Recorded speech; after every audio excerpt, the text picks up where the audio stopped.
Hello, Small Town Pride. I am here today with Sarah Gill, a longtime volunteer with Magic Valley Pride. Happy Pride, Sarah. You too. How are you? Awesome. Good. So, tell me a little bit about Magic Valley Pride. So Magic Valley Pride is a small town pride in southern Idaho. The name is not actually the city. The city that it's in is Twin Falls. But because it's a smaller area, it kind of encompasses a few different smaller cities around that area. I would say maybe 8 or 9 little teeny tiny towns, and then the bigger city, bigger for us here in Idaho, of Twin Falls. So the area is called Magic Valley Pride, or Magic Valley. So we so to named the festival Magic Valley Perfect. Pride Festival. It seems so obvious if you put Yeah. it that way. I don't know why I So- felt the need to really elaborate there, but yeah. So I grew up in Twin Falls, but I have not lived there for quite a few years. Tell me, what is the LGBTQIA culture like in the Magic Valley now? So I grew up in Gooding, which is Not nearby, far from Twin not Falls. far, not far. So when my wife and I moved there, we wanted to do something. We wanted to get to know some other folks. We have a kiddo, so we were like, hey, let's find the community. And honestly, the community was there, but it didn't really collaborate. There wasn't a lot of socials. There wasn't a lot of anything. So we actually reached out to a lot of folks on social media platforms. We'll say Craigslist and some other things like that. Because let's be honest, that's really all you can find in a very small platonic, town. if you will, way. Yeah. Searching for friends who would like to do things. And so at first it started out as kind of a way to build the community, because there really wasn't a lot of things going on. And so that was about 5 years ago. We started building the community, and our first Pride was small, but How quaint, long ago cute. was that? That was 5 years ago. 5 years. Right now, I knew the date, but now that we're sitting here, if you guys can do the math, it would be 2015. It would be 2015.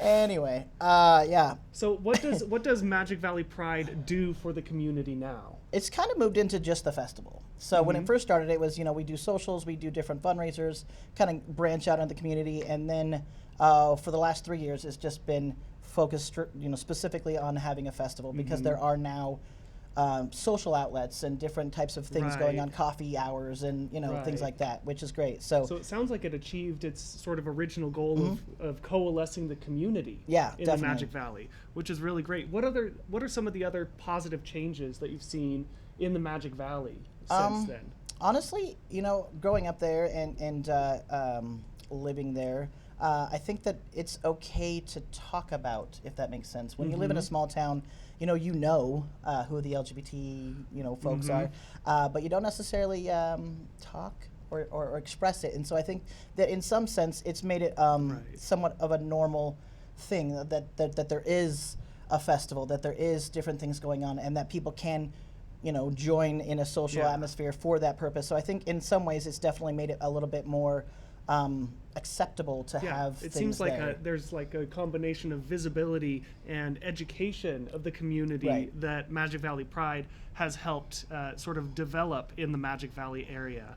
So, knowing the state of the world now, what are Magic Valley Pride's plans to maintain that same level of visibility given the pandemic that we're facing? So, I'm sure that a lot of people have had the same issue where, you try to plan different things, and then you also want to keep the community safe. And we've been kind of in the situation where we could probably do a little bit more in person, but realistically, we also want the community to be safe. So we want to still support folks, still be there, because a lot of the youth, especially, and some of the adults, Boise is the biggest town close to us. So they rescheduled, and some people can go and some people can't. So we still wanted to have some kind of platform for people to celebrate, to be recognized, to support each other.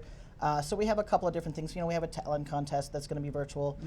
We have a couple of performances, some documentaries that we're going to stream. So we're trying to hit a lot of different areas, family, education, the youth, and try to do a little bit of everything, and we're trying to get the small businesses involved and just kind of make it a win-win for them, because I know they're struggling as well.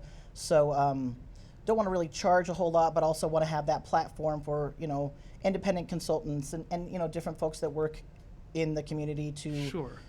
prizes or, specials or whatever. So most of it's online, to be honest, right now. But we're trying to reschedule for maybe like a family night later on or something like that. But Perfect. When's it safe to go out? when it's safe. And it's not always cheap to coalesce a lot of these organizations together from small communities that are somewhat remote from one another.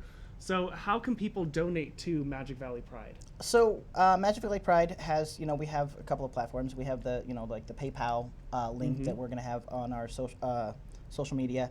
And then we also have a young man that's helping develop our website a little bit more, classy, not 1980s, if you will. Bring it to the new. Bring it to 2020. Yeah, yeah, definitely. So we're going to be archiving a lot of the documentaries and information onto that website. So that should be up. Actually, it should be up right now. Actually. So Magic Valley Pride doesn't just necessarily just do the event. That also helps coordinate a lot of resources. What are some of the resources that you help coordinate for the LGBT community in the Magic Valley? So because of the lack of some of the mental health and health resources, I try to, personally, because that's kind of my role, work with some of the testing centers that are in Boise and bring down free testing, because that's just not a thing in that area. Counseling services,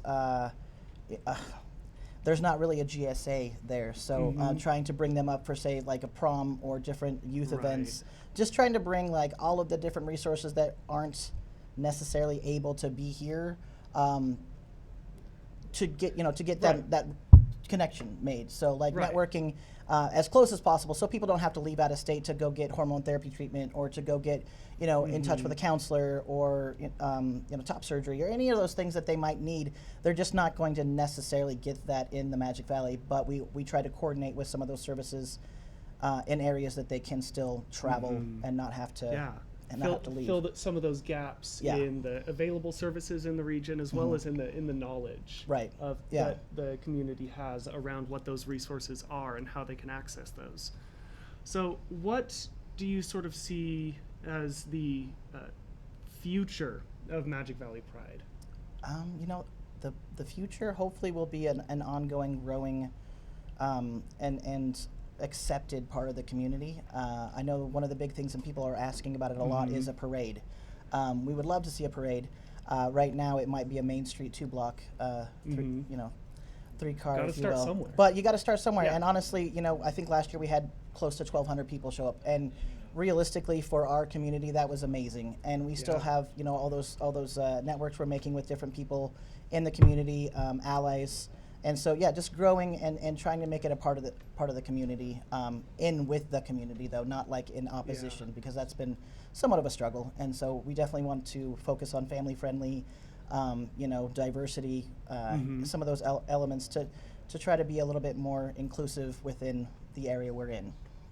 Perfect. And it is already showing a lot of difference in the Magic Valley and Twin Falls, in just promoting entertainers, promoting resources, promoting togetherness and education, in sort of building a family unit there, an LGBT family. Yeah, and that's the hopes. Yeah, that's just keep going. Last year we had the mayor give they did the June Like at the city council proclamation. Yes, thank you.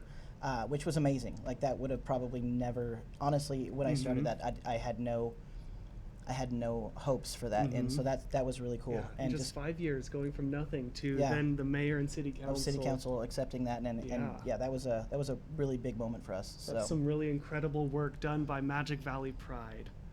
Yeah, thank you. Awesome. Well, Sarah, thank you so much for being here today. Yeah. Happy Pride. Do you have any last words for the people watching from home all across the U.S. in small cities? No, just happy Pride, and just know that, a lot of us come from small areas, and there's still a lot of amazing things happening, and people are out there supporting you. Just keep your head up. Awesome. Well, we cannot wait to see what is next for Magic Valley Pride. So thank you again. Thank you. I don't know why I'm shaking. Okay.